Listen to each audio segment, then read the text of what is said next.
There's something that's not being talked about, and right now, it is the biggest danger to our country.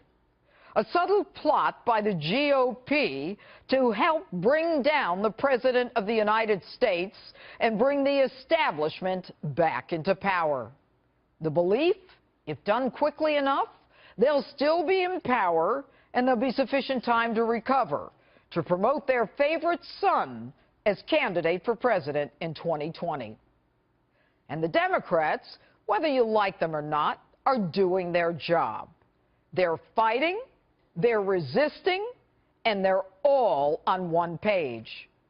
Curious, other than Newt Gingrich, few, if any, Republican politicians vociferously supporting their president.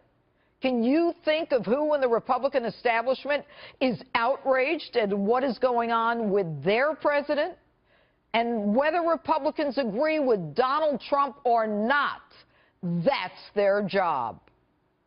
Now, I'm not convinced all Democrats necessarily believe the hogwash that they're spouting, but they're doing whatever's necessary to destroy Donald Trump.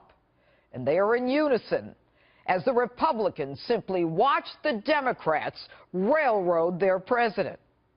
So I ask myself, why?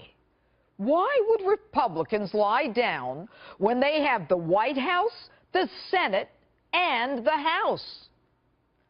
Curiously, it's the same question I asked during the run-up to the presidential election. So I say to myself, why would Republicans try to sabotage their own frontrunner and risk a Democrat winning the White House? And I keep coming up with the same answer. The Republican establishment, elected officials and party leaders are in bed with the Democrats. So if Hillary wins, nothing's lost for them. It's business as usual. Business as usual. How sweet it is. The Republican establishment not fighting for their commander-in-chief as day after day they watch him being savaged, forcing him to defend himself and run the country. Think about it.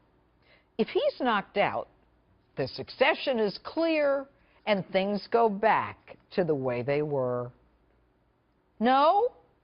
Then where was the outrage when Kathy Griffin proudly holds the bloody, decapitated head of the president? Where is the outrage against Shakespeare in the Park, where a Donald Trump lookalike is beaten, kicked, and stabbed to death? Where was the outrage as the left silenced the right, whether it be at an academic setting like Berkeley or a ballpark in Virginia? Instead, the establishment politicians agree to play ball, a metaphor for exactly what is going on in Washington. Where's the outrage as the left colludes with the press when people like Jim Comey leak federal records to the New York Times to get special counsel and wins? He not only wins, he gets a dear friend, a literal comrade in arms during the Bush administration to do the deed. The special counsel is supposed to assess Comey's credibility versus the president's credibility. Would you say that's a conflict? Would you say that's an automatic disqualification, given their personal and political relationship? And Mueller, he keeps appointing people who not only support Democrats, but dig deep in their pockets to give to the Democrats. One actually worked for the Clinton Foundation. You don't think these people have an agenda? Hey, listen up, Republicans. You're the ones in power. Where's the investigation of Bill Clinton, the husband of a target of an active criminal investigation, meeting with the Attorney General and Loretta Lynch just days before her scheduled meeting with the FBI? And days after that, the target, Hillary, comes out and says, I'll keep Loretta Lynch as Attorney General. Talk about in your face pay to play. Put Loretta Lynch under oath and find out why no grand jury was even impaneled regarding our classified documents. Possible subversion of our democracy? There's corroboration that Bill Clinton wanted to quash Hillary's investigation. Certainly a hell of a lot more than there is to this pathetic, we're going to find collusion between Donald Trump and the Russians. Where's the investigation of the Clinton Foundation, an organized criminal enterprise parading as a 501c3 charity? Rumors that it paid for Chelsea Clinton's wedding and her apartment. A hell of a lot more than the hope of finding collusion between Donald Trump and the Russians. You want to talk Russia? Let's talk about Russia.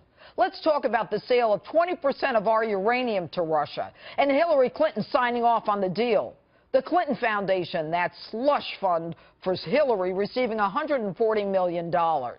And Bill Clinton getting more than twice or triple his normal speech fee. You're empowered, damn it. Do something. Pass something. Cut this kumbaya crap. Put on your big boy pants and act like you're in power. Act like you give a damn. And more importantly, convince us that you're not in on the effort to take down the President of the United States. And that's my open. Tell me what you think on my Facebook page or Twitter, #Judge Jeanine.